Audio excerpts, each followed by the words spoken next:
여러분 몇 년 전에 한국 방송국에서 뉴욕의 그 홈리스들을 취재한 다큐멘터리가 있는 것을 얼마 전에 제가 좀 보게 됐습니다. 이 뉴욕의 홈리스들, 한인 홈리스들 한 150명 정도가 있다라 그래요. 예, 홈리스들이 뭐 한인 인구를 생각할 때 150명의 한국 사람들이, 누가 봐도 한국 사람들이 뉴욕 한복판에서 홈리스로 살아간다는 걸 본다는 게 참 이곳에서는 좀 낯설지만은 굉장히 많다라는 거죠. 근데 이 뉴욕에 있는 이 홈리스들을 섬기는 이 단체라고 해야죠. 이 사랑의 집이라고 하는 단체를 섬기는 전 모세 목사님이라는 분이 계신데, 이분이 이렇게 후원을 받아서 어려운 형편의 좁은 공간에 홈리스들을 한 공간에서 같이 공동 생활을 하는 거예요. 공동체 생활. 예. 아주 그냥 우리 꼬맹이가 예. 예.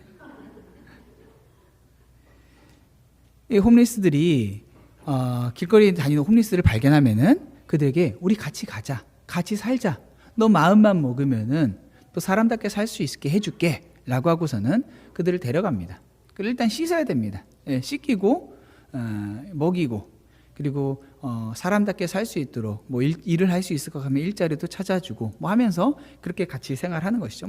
이렇게 벙크베드 이런 것들을 갖다 놓고서는 거기서 이렇게 생활하는데, 당장 길거리에서 그렇게 생활하던 사람들이 거기서 씻고 당장 굶주리지 않고 그렇게 살아가니 얼마나 좋겠어요? 그 다큐멘터리에서 그 목사님과 함께 지내는 홈리스들의 한 명 한 명 짤막짤막하게 몇 명을 데리고 한 5명 정도의 삶을, 왜 홈리스가 됐고 그 전에 어떻게 살았고 지금은 어떻게 살고 있는지, 이런 것들을 이렇게 인터뷰 형식과 그런 내용들을 통해서 그들이 소개가 됐어요. 그러니까 거의 한 1시간 정도 되는 분량이었는데 참 많이 이렇게 감동을 받았어요. 그래서 참 귀하다. 우리도 참 할 수만 있으면은 저런 사역을 참 도울 수 있으면 참 좋겠다, 이런 생각을 했죠. 참 특별히 이제 그냥 일반 우리가 길에서 보는 홈리스들이 아니라 그들을 보면서 조금 다르죠. 왜냐하면은 우리가 똑같은 한국인이고 이민자로 미국에 넘어와서 처음에는 평범한 이민자로 살다가 비즈니스도 하기도 하고 직장 생활을 하기도 하고, 어떤 사람은 치매가 와서 가족들에게 버림받은 사람도 있고, 어떤 사람은 일하고 있던 직장에서 직장의 어떤 상황이 바뀌면서 직장에서 나가게 됐는데 당장 할 수 있는 일이 없어가지고 이제 그렇게 홈리스가 된 사람도 있고, 참 안타까웠어요. 그들의 고된 이민 생활, 실패, 절망, 그러면서 이제 소망이 있을까, 희망이 있을까, 이런 질문들, 이런 것들이 굉장히 아팠죠. 그러면서 이제 그 목사님, 그들을 섬기고 있는 이 전모세 목사님이라는 분이 잠깐 자기 얘기를 합니다. 거기 같이 이제 홈리스들이 거기서 생활하면은 절대 하면 안 되는 것들이 몇 가지인데, 술 마시는 거 안 돼요. 알코올 중독자들이 워낙 많아가지고 술 마시면 너 같이 못 살아 하고 하는데, 어떤 사람들이 이렇게 꾸지람도 하고 합니다. 야 임마 어쩌고저쩌고 하면서 너 이렇게 살아도 돼? 너 술 다시 한번 맞으면 우리랑 못 살아. 너 나가야 돼. 이렇게 하기도 합니다. 그러면서 자기 얘기를 해주는데, 자기도 원래는 이제 평범하게 이민을 왔다가 이민 생활 이렇게 직장을 다니는지 사업을 했는지 하다가 도박에 빠진 거예요. 여기 도박에 빠져서 애틀란타에서 한 12개 도박장이 있는데 거기를 다 다니면서 전 재산을 다 탕진했다라 그래요. 그러다가 주님을 만난 거예요. 그러면서 평신도로 이런 단체를 만들고 섬기다가 이제 목사 안수도 받고 이렇게 된 거죠. 그러면서 하는 말이, 지금 자기가 나 너희들 같이 살고 너희들 섬기고 있지만은 나 당신들 섬기지 않으면은 나 하나님 앞에 정직하게 말하기로 내가 다시 도박판으로 돌아갈 것 같다. 내가 당신들을 섬기는 것 같지만 사실은 당신들을 섬기는 게 나 살려고 하는 겁니다 라고 얘기를 하는 거예요. 당신들 섬기는 이 일 없으면은 나 당장이라도 도박판으로 달려갈 거라고 나를 확신합니다, 이렇게 얘기를 하더라고요. 그 이야기를 들으면서 참 대단하겠다라고 느끼기도 하고, 참 진실하다. 그러면서도 그 진실함 가운데서도 갈 길을 알고 그렇게 섬기고 있는 모습이 참 귀하다, 이런 생각을 했어요. 정말 이민자로 살아가다가 순식간에 홈리스가 될 수 있고 순식간에 그런 비참하게 살아가는 사람들을 보면서 많은 생각이 들었어요. 그러다가 이제 갑자기 제가 이 신대원에 있다가 태국으로 전도여행을 갔던 때가 생각났어요. 제가 이제 태국 전도여행 갔던 지역이 치앙마이라고 해서 관광지였어요. 신대원, 이게 제가 미국에서 텍사스에서 학교를 다녔기 때문에 함께 간 학생들은 다 미국 학생들이었죠. 근데 이제 길을 다니다 보면은 그렇게 홈리스들이 많아요. 근데 현지 코디네이터가 말하기를 절대로 저들에게 돈을 주면 안 됩니다. 저 사람들 저 돈 가지고 엉뚱한 데 쓰고 외국인들이 자꾸 돈을 주니까 전국에서 거지들이 다 몰려와서 아주 그냥 이 지역을 망가뜨립니다. 절대로 돈 주지 마십시오. 이러더라고요. 그래서 그래야겠다라고 생각하는데 아직도 기억에 생생하게 남는 게 저희 머물고 있던 이 호텔에서 야시장으로 가는 이 길이 있는데 이게 미국 신학교에서 전도여행을 가니까 한국 교회에서 가는 거랑 많이 달랐어요. 생활도 호텔에서 하고 뭐 이렇게 좀 자유 시간도 많고 그랬어요. 이제 호텔에서 야시장 가는 길에 다리 하나가 있었는데 그 다리 위에 한 아주머니 뭐 한 제 나이 또래 뭐 저보다 좀 지금 제 나이 또래 좀 젊을 것 같아요. 그 정도 아주머니 한 명이 딸 셋을 데리고 구걸을 하고 있었어요. 다리 위에서. 첫째가 우리 하은이 정도 될 것 같아요. 막내는 젖먹이였어요. 근데 거기서 이렇게 진짜 허름한 모습에 구걸을 하는데 그때 총각이었는데 왔다 갔다 하면서도 그냥 이렇게 지나가기가 참 어렵더라고요. 그래서 지나가다가 돈은 주지 말라고 했으니까 근처에 편의점에 가가지고 이 빵이랑 우유를 사다가 제가 가서 말을 걸었어요. 좀 이렇게 밥은 먹었습니까? 이거라도 좀 드시고 좀 이렇게 배를 채웠으면 좋겠습니다. 했더니 이렇게 그 사람들이 영어 이제 잘 못하죠. 그래서 이제 그냥 이렇게 할 수 있는 최대한 쉬운 말로 이렇게 한 거죠. 했더니 고맙다고 먹죠. 근데 저희가 2주를 지냈는데 지나가면서 매일매일 그렇게 했어요. 그렇게 하다 보니까 좀 친해졌죠. 친해져가지고 그 첫째 딸, 둘째 딸 이렇게 걔네들이 이제 돌아다닐 수 있는 애들이니까 그 근처에 이 태국 사람들, 그 동남아 쪽에서 사람들이 뭐 이렇게 밀가루 반죽에다가 뭐 과일 같은 거 넣어서 먹는 로띠라고 하는 음식, 길거리 음식이 있었는데 우리 떡볶이처럼 그런 게 있었는데 그게 좀 항상 지나가면 맛있더라고요. 그래서 제가 그 아주머니한테 혹시 애들 데리고 가서 그 앞에 있는 그 로띠 좀 먹여도 됩니까? 했더니 이게 좀 어느 정도 안면을 많이 텄고 또 외국인이지만은 뻔히 이렇게 어떤 사람들인지 알아서 그랬는지 좀 믿어준 것 같아요. 괜찮다고. 그래서 그 애들을 데리고 거기 가서 먹이고 뭐 이렇게 했어요. 그러다가 하루는 이제 저녁을 먹으려고 식당에 들어갔는데 그 사람들이 자꾸 생각이 나는 거예요. 그래서 식사를 이렇게 투고한다고 싸달라고 해서 한 제 거 그리고 한 3인분 4인분 정도를 추가로 해가지고 이제 그 다리 위로 갔어요. 그러니까 왜 그런지 모르겠는데 이거 니네 거야 먹어 하면서 다리 위에다가 이제 아주 그냥 상을 차려놓은 거죠. 길거리에 저도 주저앉아가지고 같이 먹었어요. 홈리스들이랑. 먹고 있는데 왜 그런지 모르겠는데 다른 그 태국 사람도 아니고 제가 봤을 때 중국 사람 같은 사람인데 이만한 카메라를 가지고 다니던 걷던 사람이 사진을 막 찍더라고요. 의식이 되더라고요. 그러면서 어떤 생각이 들었냐면은 내가 굉장히 뭔가 선한 일을 하고 뭔가 착한 일을 해서 사람들 보기에 뭔가 특별한 일을 하는 것처럼 보이는구나. 약간 이런 의식이 되더라고요. 그리고 나서 이제 그분들 왜 홈리스가 됐냐 이게 태국 그 현지 코디네이터 데려다가 물어봤어요. 왜 그랬고 남편을 기다리고 있다. 돈 벌러 간 남편이 올 거다. 이런 얘기도 하더라고요. 그래서 혹시 일자리를 좀 구해주면 어떻겠냐 하겠냐 했더니 머뭇거리다 하겠다 했는데 나중에는 안 하더라고요. 아무튼 좀 할 수 있는 것까지는 해보고 온 것 같아요. 그리고 나서 몇 년 후에 저희 신학교 친구 목사님이 그 미션 센터에서 일을 하다 보니까 다른 선교팀을 데리고 거기 갔다가 그 장소 똑같은 장소에 가서 그 아줌마 보고 제 사진을 보여주면서 이 사람 기억나냐 했더니 기억난다라고 했다라고 하면서 저한테 전달해 주는 거예요. 제가 왜 이 얘기를 이렇게 길게 하냐면은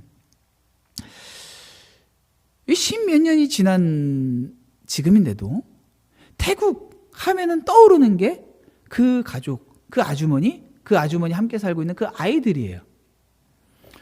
그러면서 평상시 같았으면 사실 홈리스들하고 같이 뭘 한다라는 것도 어렵고, 길거리에서 같이 그들하고 앉아가지고 털썩 주저앉고 밥 먹는다? 이런 것도 사실 하겠어요? 쉽지 않은 일이죠. 근데 그때는 젊은 나이에 그랬는지 뭐 그런 일을 했는데, 그러고 나서 굉장히 그게 마음에 많이 남았다라는 것이죠. 좋은 일인 것도 알겠고, 뭐 어떻게 보면 칭찬받을 수도 있는 일인 것도 알겠는데, 뭔가 보람된 일을 하고 나니까 그 일 자체에서 자꾸 가치를 부여하고 의미를 찾고 싶어 한다라는 것을, 제 스스로 그런 것들이, 그런 마음이 생긴다라는 것을 알겠다라는 거예요. 여러분, 누군가를 도와주면요, 보람되고 참 기쁩니다.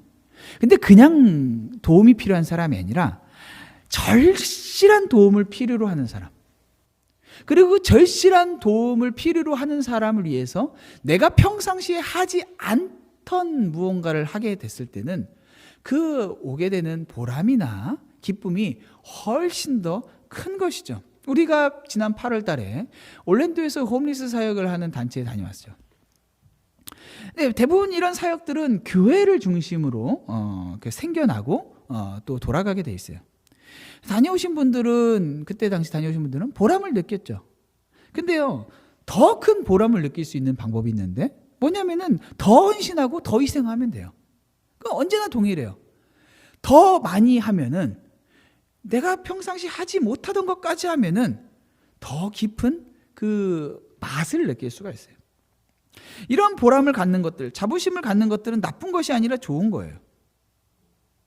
하나님께서 우리에게 주신 물질, 시간, 건강, 에너지, 이런 것들을 나 자신을 위해서 쓸 때는 뭐 좋죠. 근데 그때는 경험할 수 없는, 내 자신이 아니라 하나님의 백성들, 하나님께서 우리 눈에 보여주시면서 도움이 필요한 자라고 소개해 주신 그 사람들을 위해서 하나님의 뜻을 위하여 사용했을 때는, 내가 하나님께서 나에게 주신 것을 의미 있게, 가치 있게 사용했구나 라고 하는 그 보람을 느낀다는 거죠.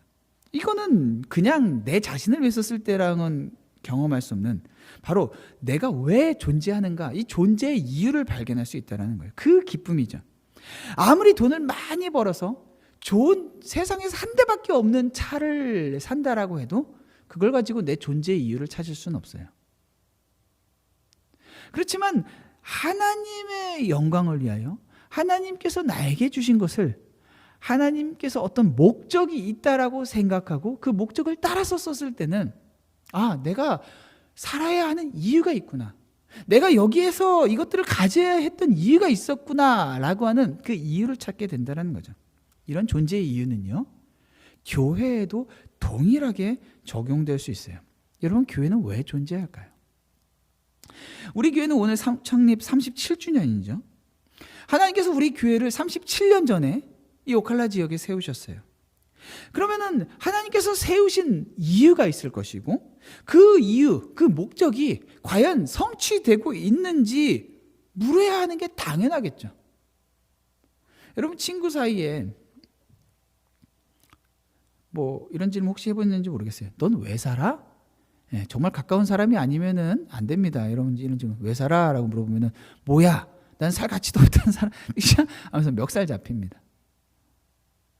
근데 사실 생각해 보면은 왜 사냐라는 질문만큼 우리가 우리 자신에게 본질적으로 던져야 하는, 이것보다 더 귀한 질문은 없죠. 왜 사냐는 거예요.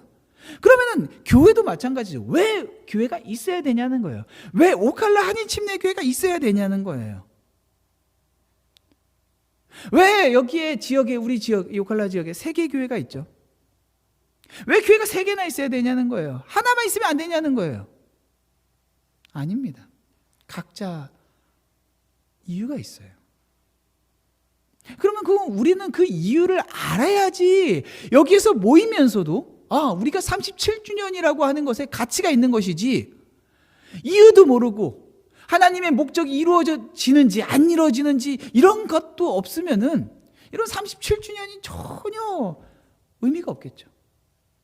생일을 누군가 37살이 돼서 생일 축하를 막 하는데, 생일 축하한다고 막 모였는데,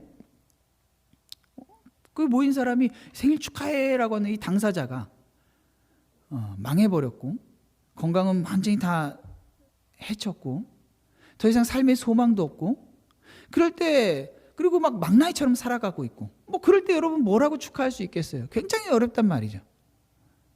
10살이라도 그 삶의 이유를 발견하고 뭔가 뜻있는 인생을 살아갈 때는 야, 참 가치 있다, 축하할 수 있단 말이죠. 오늘 본문은요, 예수님께서 교회에 대해서 사실 얘기하는 거예요. 오늘 보면 예수님께서 산에서 팔복, 우리 유명한 산상수훈 이 팔복을 가르치고 나서 오늘 본문 13절 너희는 이라고 시작해요. 너희. 여기 너희는요, 믿는 자들과 믿지 않는 자들을 통틀어서 말하는 게 아니라 그리스도인들을 말해요. 즉 교회를 향해서 말씀하고 있어요. 뭐라고 말씀하시나요? 너희는 세상의 소금이다. 여러분, 오늘 본문에 대한 많은 오해 중에 하나가요, 이 본문을 읽으면서 많은 사람들이 잘못 이해를 하는데, 보면 어떻게 이해하냐면은 우리는 세상의 빛과 소금이 돼야 돼 라고 이렇게 이해한다라는 거예요. 아, 우리가 이렇게 살아서 되겠어? 정말 제대로 살아야지, 우리가 정말로 빛처럼 소금처럼 살아야지, 그럼 뭘 해야 될까? 이 본문을 잘못 이해하면은 빛이 아닌 자들이 빛이 되고 소금이 아닌 자들이 소금이 되기 위해서 고군분투해야 하는 그러한 요구처럼 이해할 수 있다는 거예요. 아니에요. 근데 오늘 본문은 정확하게 이렇게 말씀하고 계세요. 너희는 세상의 소금이다. 이거는 현재형으로 지금 너희들의 상태를 이야기하고 있어요. 너희는 세상의 소금이고 너희는 세상의 빛이야 라고 말씀하고 있는 거예요. 여러분, 세상의 빛과 소금이 되기 위해서는 내 노력으로 무언가를 해야 하는 것을 전제로 해요. 빛이 아니고 소금이 아닌 자가 어떤 노력을 해서 빛이 될 수 있고 소금이 될 수 있을까요? 없어요. 그러니까 많은 사람들이 이 본문을 잘못 이해하니까 고군분투하면서 막 열심히 살아갑니다. 빛이 되기 위해서, 소금이 되기 위해서 보람 있는 일들을 찾아요. 아, 홈리스들을 섬기는 일에 사역을 할 수만 있다면, 더 많이 할 수 있으면 좋겠지만은 그러한 것들은 우리의 존재의 목적을 찾는 수단이 아니에요. 보람을 찾고 기쁨을 찾기 위한 수단이 아니라 하나님께서 우리에게 주신 자원을 마땅히 하나님의 뜻을 따라서 쓰는 것이지, 홈리스들을 열심히 섬겼다고 해서, 구제를 많이 했다라고 해서 빛이 되고 소금이 되는 게 아니라는 거예요. 이미 빛이고 소금이라는 거예요. 우리가 사역을 하고 안 하고가 빛이 되고 소금이 되고를 결정하는 게 아니라는 거예요. 신앙생활하면서 우리를 가장 많이 유혹하는 그 속임 중에 하나가 무언가를 해야 한다는 강박관념이에요. 강박관념. 물론 신앙생활에는 기초가 필요합니다. 기도생활, 말씀생활, 예배생활, 헌금생활, 뭐 이런 것들은 마땅히 배우고 해야 하는 것들이 맞지만요, 이런 것들이 우리의 생활에서 나타나지 않을 때, 한두 번 빠졌을 때 이것들을 막 죄책감에 빠져가지고 이걸 어떻게 해야 될까, 이렇게 하는 것이 우리에게 유익한 것이 아니라 우리를 빛으로 소금으로 만드신 주님의 사역이 무엇인지를 알아가는 것이 우리에게 훨씬 유익합니다. 빛이 아닌 자들을 자꾸 빛이 되도록 스스로 속이다 보면은 시간이 지난 다음에 남는 거는 피폐해진 자기 자신밖에 발견할 수가 없어요. 빛이 아닌 자가 어떻게 빛이 될 수가 있겠어요? 소금이 아닌 자가 어떻게 소금이 될 수가 있겠어요? 여러분, 37년 전 이곳 오칼라에 우리 교회가 세워진 건요, 이 지역의 굉장한 축복입니다. 물론 이런 이야기를 누군가 우리 지역에서, 우리 교회에서 신앙생활을 뭐 얼마나 했는지 모르겠지만 하다가 상처를 받고 떠난 누군가가 들었을 때는 허 하고 웃을지도 몰라요. 네, 그런 사람이 있을 수도 있죠. 뭐 어떤 교회건 마찬가지입니다. 그런 사람들은 있어요. 너희들이 더 잘했어야지, 너희가 있는 게 무슨 축복이야, 이런 사람이 있을 수 있습니다. 물론 우리 교회에서 여러분들도 아시는 것처럼 37년의 이 시절이, 세월이 쉽지는 않았죠. 목회자와 성도는 불신하는 관계가 부지기수였고요. 성도들 안에서도 분열이 있었어요. 이 작은 교회에서도 서로 그렇게 다퉜고, 또 지역 주민 가운데는 우리 교회를 향하여서 안 좋게 생각하는, 비난하는 사람들도 있었죠. 여러분, 그럼에도 불구하고요, 하나님이 이 교회를 37년에 세우셔서 이 교회를 한 번도 포기한 적이 없으셨다라는 걸 발견해야 돼요. 눈에 보이는 교회의 어떤 모습들, 현실들은요, 절망적이고 상처투성일 수 있어요. 왜냐하면은 교회 안에는요, 거듭난 참 그리스도인만 있는 게 아니라 언제나 가라지가 함께 있어요. 가라지는 그 안에서 불편함을 만들죠. 근데 가라지만 그런 게 아니라 진짜 성도들 안에서, 거듭난 성도들 안에서도 다툼이 있어요. 심지어 사도들 안에서도 어려움이 있었단 말이죠. 그렇다면은 그 안에 가라지가 잠겨 있다면 어떻겠어요? 힘들죠. 그럼에도 불구하고 주님은 이 교회를 사용하셨어요. 세우셨어요. 그래서 어떻게 하셨죠? 예배를 사모하는 사람들 이 자리에다 불러다 세우시고 예배를 받으셨어요.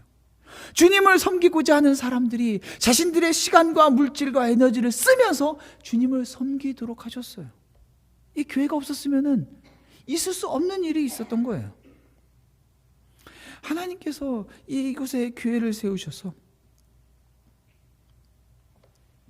믿지 않는 자들을 또 전도하게 하셨죠. 그 믿지 않는 자들을 교회에다가 데려다 놓고 믿는 자들과 믿지 않는 자들이 함께 지내면서 어떻게 해서든지 그들에게 복음이 들어가서 믿음을 갖도록 했고, 또 그런 열매들이 있는 것이죠. 그런 게 여러분입니다. 만약 우리 교회가 없었다면 어떻게 됐을까요? 없었으면요, 이전에 우리 교회에서 신앙생활 하다가 상처받고 떠난 사람들이 우리 교회가 없었다 한들 어떤 유익과 만족이 있었을까요? 없었어요. 아무것도 없는 거예요. 그냥 각계전투하는 거예요. 연약해도 부족해도 교회는 주님께서 세우시고 주님은 그 교회를 통해서 세상에 유익을 끼치세요. 그래서 오늘 본문에서 너희는 그냥 소금이다라가 아니라, 너희는 너희끼리 소금이다가 아니라 너희는 뭐라 그래요? 세상의 소금이고 세상의 빛이라는 거예요. 교회는 세상과 관계를 맺어요. 하나님께서 이 세상을 향하여서 교회를 세우시고 세상의 소금과 빛으로의 역할을 주셨다라는 거예요. 그러면 교회가 어떻게 세상에서 무슨 유익을 갖느냐는 거예요. 두 가지로 말씀하셨죠. 소금과 빛. 여러분, 소금의 가장 중요한 역할, 어떤 사람들이 소금의 역할을 보면서 소금은 간을 쳐서 이렇게 부패하지 않게 하는 거야, 뭐 이런 해석도 있습니다. 근데 오늘 본문에서는 그런 해석을 말하고 있지 않아요. 한 가지를 얘기하고 있죠. 바로 맛이에요, 맛. 소금이 짜게 하는 역할, 이 역할을 잃어버리면 안 된다라는 거죠. 소금이 짠맛을 잃어버리면 소금은 사람들이 다니는 길가에 버려질 거예요. 여러분, 사실 소금은요, 짠맛을 잃어버릴 수가 없어요. 소금 자체로 완전한 물질이죠. 그래서 이 소금은 이게 오래 시간이 지난다고 해서 짠맛이 사라지는 게 아니에요. 그 자체로는 이미 완전해요. 그런데요, 고대에서 이 소금을 추출하는 방법은요, 오늘날처럼 그렇게 완전한 결정의 소금을 낼 수가 없었어요. 불순물들이 굉장히 많이 섞여 있었어요. 그래서 때로는 소금을 걸러내려고 했지만은 함께 모인 것 안에 불순물들이 잔뜩 있어서 소금인 줄 알았지만 불순물인 것들도 많이 있는 거죠. 사실 맛을 잃은 소금이라는 것은 소금인데 맛을 잃은 게 아니라 사실은 처음부터 소금이 아닌 불순물이었다는 거예요. 소금 사이에 섞여 있었던 거예요. 주님은 이런 소금이 맛을 잃었을 때에 무엇으로 짜게 하리요? 라고 물으세요. 여러분, 소금이 맛을 잃으면은 뭘로 짜게 합니까? 여기서 간장이요 이렇게 하면 안 됩니다. 여러분, 간장 뭘로 만듭니까? 소금물 없으면은 안 됩니다. 네. 간장으로 간을 낸다고 했지만 사실 거기에 다 소금이 들어가는 거예요. 본문이 말하고 있는 것, 무엇으로 짜게 하리요는 짠 거 다른 거 좀 찾아봐가 아니에요. 불가능합니다. 없습니다. 라는 답변을 전제하고 말하고 있는 거예요. 오직 소금만이 짜게 할 수 있다라는 거예요. 소금의 유일성이죠. 교회는요, 세상에서 할 수 없는, 오직 교회만 할 수 있는 것을 가지고 있어요. 빛도 마찬가지죠. 아무것도 빛을 대체할 수는 없어요. 빛은 세상을 밝게 해요. 빛이 없으면 세상은 어둠이에요. 여러분, 한 번씩 전기 정전이 돼서 집안에서 있어 본 적 있으시죠? 평상시에는요, 집안에 있으면서 어둡다라고 생각을 안 하죠. 근데요, 대낮에도 전기가 나가면요, 집안이 그렇게 어두울 수가 없어요. 깜짝 놀랍니다. 아니, 세상에 이 집이 빛이 없으면 이렇게 어두웠어? 라는 거죠. 그래서 창에 빛이 어느 정도 들어와서 그걸로 버티지만은, 빛이 없는 세상. 그때 아주 작은 촛불이라도 필요한 거예요. 오늘 본문은 뭐라 그래요? 너희는 세상의 빛이라 산 위에 있는 동네가 숨겨지지 못할 것이다 라고 말하고 있어요. 여러분, 산 위에 있는 동네, 이 동네요, 당시 이 이스라엘에 있는 동네는요, 당시에 워낙 석회암이 많았어요. 그래서 이 마을이요, 석회암으로 지으면 어떨까요? 허해갖고 빛이 반사가 돼요.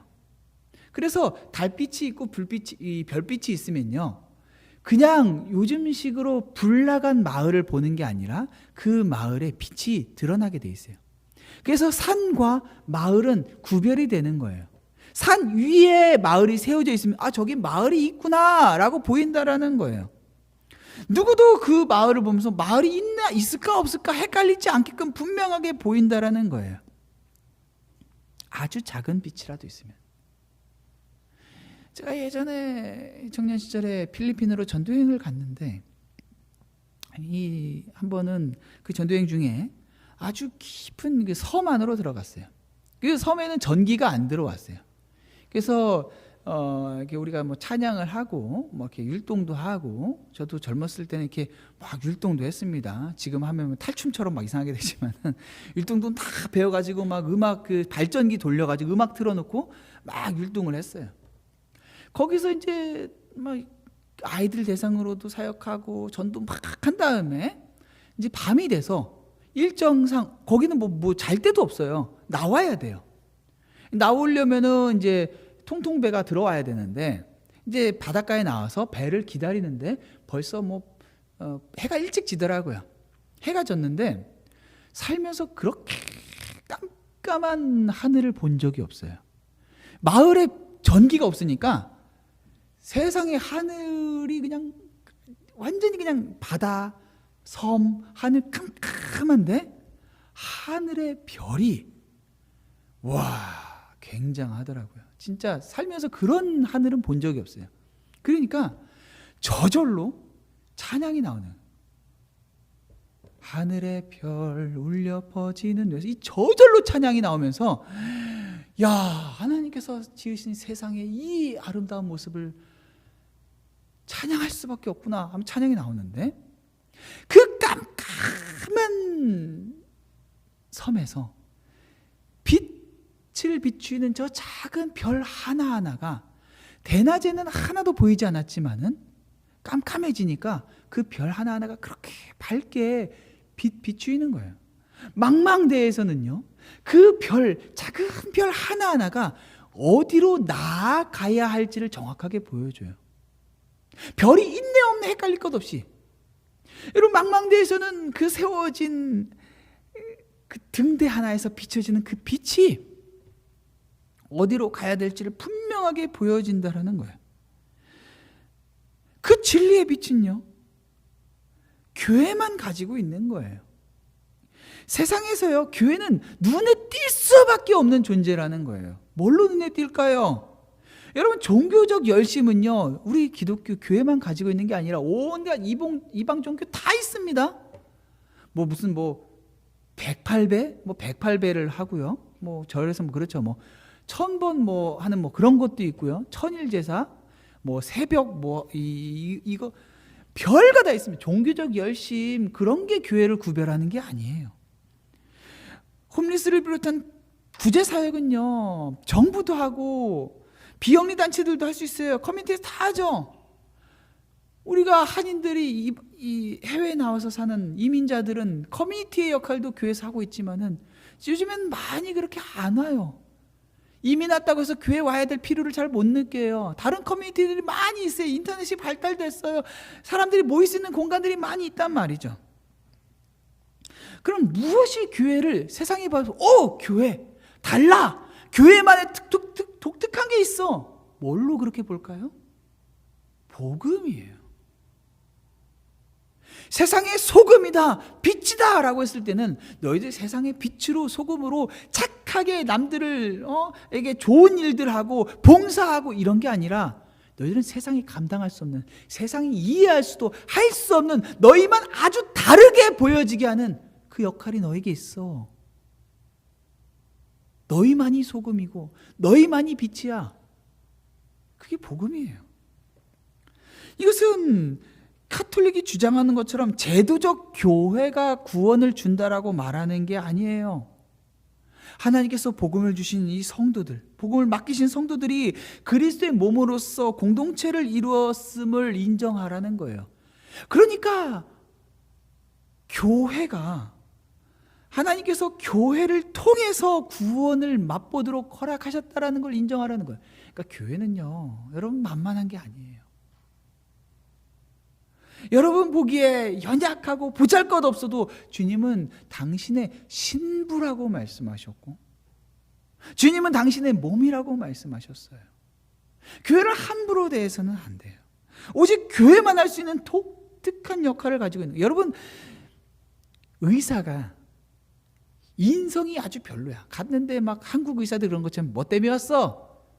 나이가 몇 살이나 드셨다고 그냥 그렇게 반말을. 한국 의사들 그런 거, 여러분 한국 가면 그런 거 많습니다. 왜 왔어? 왜 왔어? 그러면 이 약 먹어. 이런 사람들 많아요. 기분 픽픽 나쁩니다. 근데 거기서 왜 반말해? 하면서 에이 나가버려야지. 이렇게 다른 병원 갈 수도 있겠지만은 여러분, 그 의사를 통해서만 치료를 받을 수 있는데, 수술할 의사가 대비하고 있는데, 이 의사는 화장을 너무 기분 나쁘게 했어, 이 의사는 말을 너무 거칠게 해가지고 나갈 사람이 있겠냐는 거예요. 교회의 독특성, 소금이 되고 빛이 되는 것은 교회의 그런 독특성이에요. 오직 교회만이 세상에 그리스도를 전하고 복음의 길로 인도해요. 그래서요, 교회는요, 교회만 할 수 있는 그 일에 집중해야 돼요. 세상이 교회를 생각할 때 얼마나 지역사회를 열심히 돕느냐 마느냐는 우리가 그 다음에 생각할 거예요. 세상은 교회를 생각할 때 하나님께 나아가는 길을 제시하는 자들이 되든지, 아니면은 그들이 감당하지 못할, 믿지 못할, 이야기하는 사람들로 보이든지, 거기에 교회를 생각할 때 거기에 가장 먼저 초점이 맞춰져야지, 저 교회는 참 사회를 위해서 많이 열심히 일해, 말해, 이런 이야기를 나오도록 하는 게 우리의 우선순위가 아니라는 거예요. 교회를 생각할 때 저들은 하나님 믿는 사람들이야, 이 이야기가 나와야 된다는 거죠. 그런데 교회는 이미 그런 존재인데요, 15절 16절에 하나님께서 빛을 주신 목적을 좀 더 선명하게 말씀하고 있어요. 사람이 등불을 켜서 말 아래에 두지 아니하고, 말은 여러분 이렇게 바스켓입니다. 이렇게 뭔가를 올려놓을 수 있는, 이렇게 담을 수 있는. 그런데 말 아래 두지 않는데요, 등경 위에 둔대요. 왜요? 집안 모든 사람에게 비추기 위해서. 불을 비춰놓고서는 거기다 깜깜한 걸로 덮어놓으면 의미가 없죠. 주님께서 빛을 주신 목적은 빛을 비추이게 하기 위해요. 16절에 너희는 이같이 너희 빛이 사람 앞에 비치게 하여 그들로 너희 착한 행실을 보고 하늘에 계신 너희 아버지께 영광을 돌리게 하라. 여러분, 너희 착한 행실을 봤을 때에 하늘에 계신 하나님께 영광을 돌리게 하래요. 여기 착한 행실을 기본적으로는 복음과 관련된, 우리가 이 팔복이 나왔어요. 5장 초반에 팔복이 나오고, 이 팔복 후반부에 가면요, 박해받는 그리스도인의 신앙생활에 대해서 나와요. 신앙생활을 제대로 하면 박해를 받게 된다는 걸 이야기하고 있어요. 그런 박해 가운데서 신앙을 끈끈하게 지키는 게 사실은 가장 선한 행실이에요. 그런데 꼭 거기에 제한될 필요는 없죠. 우리가 세상을 살아가면서 말 그대로 구제사역을 하고 홈리스를 섬기고 이런 것도 선한 행실의 한 종류가 될 수는 있겠죠. 근데 중요한 건 뭐냐면요, 이 행실을 보고서 목적이 분명해야 돼요. 하늘에 계신 너희 아버지께 영광을 돌리게 하라라는 거예요. 누가 영광을 받나요? 누가 영광을 받아요? 여러분, 많은 경우에요, 여러분이 알고 있는, 야, 참 저 교회는 참 좋은 교회야. 아, 저 목사님은 참 대단해. 몇 년 전에 저 어렸을 때인가 그 한국에서 한 유명한 목사가 왜 유명했냐면은 사창가에 가서 이 몸 파는 여자들을 섬기는 사역을 했던 목사님이 한 분 계셨어요. 밥을 맨날 이렇게 해다가 먹였어요. 그래서 그 목사님이 밥을 퍼 먹여준다고 해서 이제 밥퍼예요, 밥퍼. 유명한 밥퍼 목사님을 한번 들어보셨을 거예요. 세상 사람들 사이에서도 굉장히 화제가 됐죠. 야, 누가 저렇게 저 사창가의 여인들, 세상에서 소외받고 세상에서 저렇게 괄시받는 사람들을 섬길 수 있을까? 야, 참 좋은 목사, 정말 제대로 된 목사다라고 칭찬받았습니다. 많은 경우에 그런 선한 행실이 누구의 영광으로 돌아가냐면요, 목사 자신에게 돌아가거나 그 교회 구성원들에게 돌아가거나 그 교회 자체에게 영광이 돌아간다라는 거예요. 야, 저 교회 목사는 참 정신이 올바라. 야, 저 교회는 참 사람들이 봉사할 줄 아는 교회야. 야, 저 교회는 참 많은 선한 일들을 해. 그런데 정말 중요한 것, 이 선한 행실을 통해서 영광을 받아야 될 분은 바로 하늘에 계신 우리 아버지라는 거예요. 도대체 저들은 무엇 때문에 저렇게 살아갈까? 무엇이 저들의 삶에 자신이 아닌 저들을 돌보게 했을까? 저들은 왜 박해 가운데서도 그리스도를 포기하지 않았을까? 사람들이 하나님을 찾게끔 하는 것, 하나님께 영광을 올려드리는 건 궁극적으로 성도가 아니면 불가능합니다. 그러니까 세상 사람들이 하나님께 영광을 돌리게 하라는 것은 결국 그들이 복음으로 돌아오게 하는 것을 말하는 거예요. 모든 사역이 초점이 결국에는 세상으로 하여금 그 빛 가운데로 나오게 하라는 거예요. 우리 교회 존재 목적이 뭐예요, 그러면? 세상에 비치고 세상의 소금으로 하나님께서 부르셨는데 우리의 존재 목적은요, 우리끼리 으쌰으쌰 재밌다 잘한다가 아니라 복음을 알지 못하는 저들이, 당신들 어두움 가운데 있습니다. 당신의 인생의 참된 목적을 발견하지 못했습니다. 어떠한 것으로 당신의 삶을 채우고 싶어도 짠맛이 없는 당신의 인생은 맛이 있을 수가 없습니다. 오직 복음 안에서만, 내가 누리고 있고 우리 교회가 누리고 있는 이 복음 안에서만 당신이 맛을 찾을 수 있고, 어두운 가운데서 살지 않고 빛 가운데에 파란 길로 갈 수 있습니다. 어떠한 것도 당신에게 인생에 참 의미를 줄 수 있는 건 없습니다. 이 메시지를 가지고 우리가 살아가는 것이 마땅하다라는 것이죠. 사랑하는 성도 여러분, 여러분에게 우리 오칼라 한인 침례교회는 어떤 교회입니까? 주일에 출석하면서 어떤 소망을 가지고 여러분 이 자리에 나오십니까? 우리 교회가 앞으로 어떤 교회가 됐으면 좋겠습니까? 주님이 37년 동안 많은 은혜를 지켜주셨고 또한 우리 교회를 어려움 가운데서 지켜주시기도 하셨습니다. 그러나 분명한 것은 우리는 더 많은 것을 기대해야만 합니다. 우리는 세상의 빛과 소금입니다. 우리 교회가 뚫리면 이 지역의 영적 전쟁이 뚫려버리고 패배한다라는 각오로 교회를 교회답게 섬겨야 됩니다. 우리 내 영광 아니라, 우리끼리 영광을 취하는 것이 아니라 우리 아버지가 영광 받으신 그 놀라운 장면을 기대하면서 여러분이 우리 교회 공동체로서 자부심을 느끼고 또 그렇게 신앙생활하는 여러분 되시기를 우리 주님의 이름으로 축원합니다.